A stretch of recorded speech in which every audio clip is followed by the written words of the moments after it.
Little Victories on Breezy, an article by Matt Samet, May 27th, 2013. In my most recent blog post, The Unmedicated Life, I attempted to answer a question I'm frequently asked by other survivors. How did you get better from psychiatric medication damage/withdrawal? But there is also a part two to the question that I didn't address, which is, how did you know when you were better? Since the two topics are related but somewhat separate, I'll discuss them in two different essays. The only analogy I've been able to come up with after pondering these matters for a while is that it was like contracting a cold bug or virus that first announces its arrival with a fever. When the fever initially takes hold, it's readily apparent that you're coming down with something. You alternate between feeling too hot and too cold. You shake, you ache, your head pounds, and you're dizzy, sweaty, groaning wretch. You are unequivocally ill and must take to your bed and rest. But then after a day or two, the most acute symptoms subside. You're no longer running a temperature of 101 or 102, though you still feel terrible. You're just not sure how febrile 100.5 degrees, 100, 99.7. Finally, you can get up and potter around and maybe do some light chores, but you still know you're unwell, just not to what degree.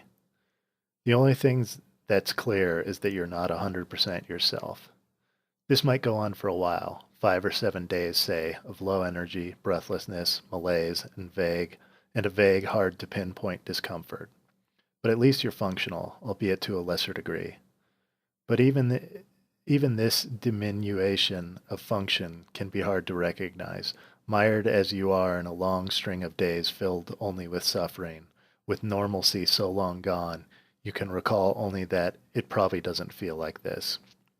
Only when the fever disappears for good, when you wake up one magical morning and feel 100% like yourself, do you realize that it's over. By comparison, the return of everyday good health feels like euphoria or almost like you've been given superpowers, and only in the contrast do you realize how low you've been brought.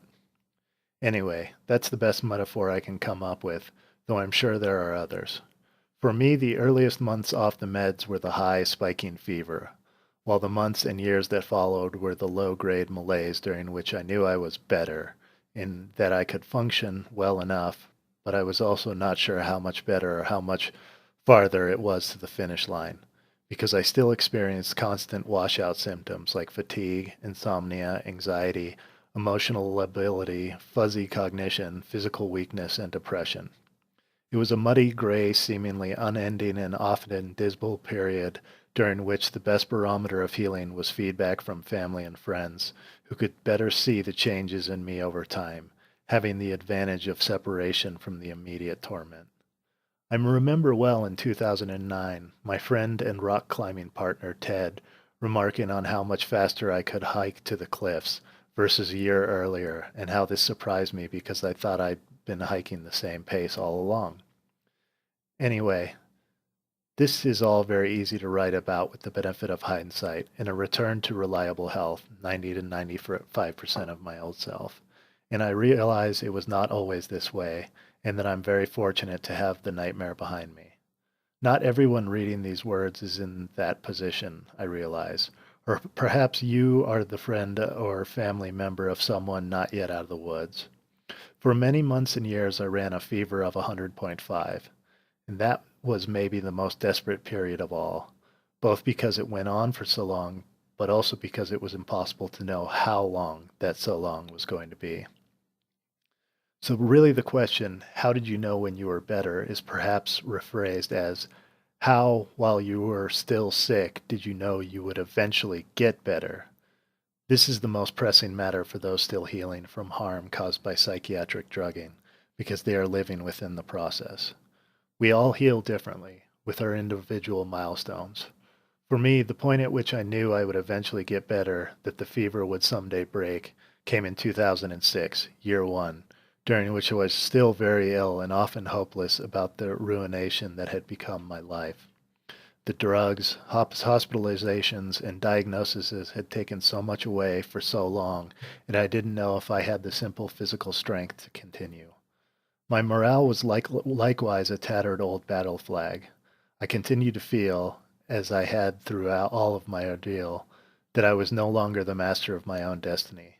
That even though I'd finally escaped the unsympathetic authoritarian grip of the psychiatrists and their pine sol stinking wards, I was still too physically and emotionally compromised to influence the outcome of my decisions, even if I was finally free to make them again. That is, I remained so cowed, screw it, traumatized by my experience and so reduced by pain and fear that I had trouble navigating the world, speaking up for myself, dealing with difficult people, forming coherent thoughts and opinions that were discernibly my own, making plans for the future, and so on. I did not feel adequately self-sufficient. I did not know where the world began and where I ended. Then all that changed. Let me explain. In the sport of rock climbing, which I've been practicing since age 15, you have two climbers, the lead climber and the follower. The lead climber goes first, belayed by the follower, aka second, who uses a metal belay device to secure the rope, paying out a slack as the lead climbs and locking up the device in a fall. As the lead climber moves up, she clips the rope into protection points to safeguard these falls. In a lead fall, you generally fall twice the distance you are above your last protection point, plus a few extra feet for rope stretch. Dynamic climbing ropes elongate under load to disperse force. If you're 10 feet above your last protection point, you might drop 23 feet before the belay stops you. Lead climbing is thus much more committing than seconding, where if you fall, belayed from above by the leader, you'll remain hanging almost exactly in place. In a lead fall, it really isn't the falling that's dangerous, but the stopping, especially with obstacles like ledges, blocks, and sharp aretes of rock below. Lead protection, meanwhile, come in two forms, fixed and self-placed. Fixed protection comprises pitons, the spikes that climbers once hammered into the rock in bygone days, as well as expansion bolts screwed into the holes drilled into the rock, placed by the first climber to open the route. If a route has entirely fixed protection, then the way ahead is clear and the commitment level is low. You need be neither entirely self-sufficient nor confident in your route finding skills. You are essentially connecting the dots between pre-existing protection points. With self-placed protection, so-called traditional climbing, the leader places removable protection in natural cracks, seams, and holes. Protection the second then removes when he follows the pitch. The leader will carry a rack of metal protection, often weighing many pounds, and must, like a chess player plotting multiple moves in advance, scan ahead for protection options.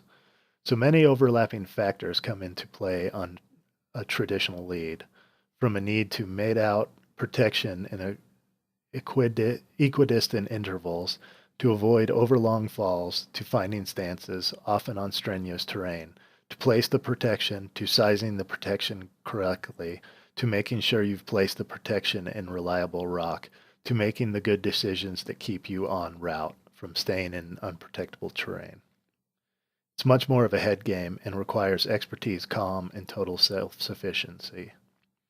At my sickest, I'd for many months put climbing and most other athletic pursuits on a back burner. I had just enough strength to do therapeutic yoga, walk a bit, visit the bouldering gym where I could do easy moves near the ground without ropes, and lift light dumbbells at home. But that was about it. The few times I tried to climb outside, it felt both too taxing physically and too stimulating mentally. It's hard to explain, but in the acute withdrawal state, the main culprit was benzodiazepines. I was too jacked up and divorced from reality for anything that stimulated my nervous system, because then I'd feel even worse. The screen of my vision was too bright and fuzzy. I swayed to and fro. My hands and feet tingled, and I had a fierce electrical current running along my spine and into my gut that fueled a constant internal tremor, and my thoughts were rushing, repetitive, doom-saturated, and self-castigating. There was no peace. Finally, one day in 2006, I'd had enough. I needed to prove to myself that I was more than just one big ball of suffering. So I asked a trusted friend, Magica, who knew what I was going through and who also happens to be a mountain guide, if she would lead me up some easy rock climbs in El Dorado Canyon, south of our hometown of Boulder, Colorado. El Dorado is an elemental place, split by a roaring creek that spills over mammoth brown and red boulders, the steep-sided canyon walls above beetling with vibrant red and green buttresses, ramparts, ridges, and minarets towering up to 800 feet high. Ponderosa pines and talus fields spread upward from the canyon mouth, fanning into a great hanging basin beyond and then eventually the high Rockies. I can't recall which climbs we did that day, but I do remember that Magica in the lead I felt safe, and that we kept things mellow and never climbed high off the ground. I moved slowly, lethargically, seconding her leads, rarely looking down, conversing my meager stores of energy and trying not to let my heart rate get too high or breathing become too rapid, so that my nervous system stayed calm. It was a bright, windless day, swifts and cliffs, swallows darting about in the ether, and the belay commands of other climbers the only sounds audible over the crashing of the creek. Finally, near day's end, having done okay thus far, I told Magica I wanted to try a traditional self-placed protection lead to see if I were still capable even in my hellish state. Without so much as a tick or a clearing of the throat, Magica said, "Cool, let's do it." She still believed in me, even if I wasn't so sure myself. Could have easily seconded her up another climb, but it seemed important not to take the easy out. I had been at least a year since I'd done any lead climbing, but perhaps if I chose a route well below my technical abilities, I would be able to push through the fear and confusion and sort out the things like route finding and protection that needed sorting out. The route we did that evening was called Breezy, given a technical rating of 5.5, meaning it's less than vertical and covered in an ample hand and footholds, ledges, and in-cut bucket holes the size of toasters, a route any novice could do. My first ever rock climb was a 5.5, so here I was back to square one, but now I was going to make myself lead it. A traditional climb, Breezy climbs a wide crack in a broken arete up a spire called the Wind Tower at the canyon mouth. It's hard to recall the specifics, and blow-by-blow descriptions of climbing are like watching paint dry, but I do remember that I made it. I started off slowly, feeling vulnerable and naked and exposed and half panicked as I moved higher off the ground, 5 feet, then 10, then 20, picking my way up the dark cleft, sliding my feet up one wall, my back up the other, the rope dropping like an umbilical cord to Majka. Felt like swimming against a strong ocean current, but still I persisted. I dithered for a while, slotting in the first piece of protection, not trusting the rock myself or my feel for sizing the gear, knowing that if I blew it, it would be a long, ugly fall to the ground. Then something clicked. I had been doing this for 20 years, and instinct and muscle memory took over. I even started to have what might pass for fun for someone in med withdrawal, moving more naturally and shouting a joking word or two down to Majka, who belayed patiently off a flat patch of ground in the gully below. Here I was on the rock again, making my own decisions and guiding the outcome. If I wanted to make it to the top safe and sound, then I needed to take the correct route, place my protection correctly, clip the right length of nylon runner between the protection and the rope for smooth rope work, and select which hand or foot I would move up next so as to execute each move in a stable fashion. No one could tell me what to do up there, up off the ground in my own little world, and no one could help either if I got stuck, at least not immediately. Every last decision was my own, and I took full ownership.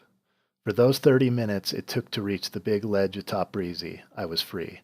My body still hurt, my muscles still burned, I still felt the ever-simmering brew of chemically induced terror that had become my constant companion, and I was dizzy and thinking slowly. But I was free, autonomous, self-sufficient, my own person. And that's when I knew, if I can be free this once, I will be free again.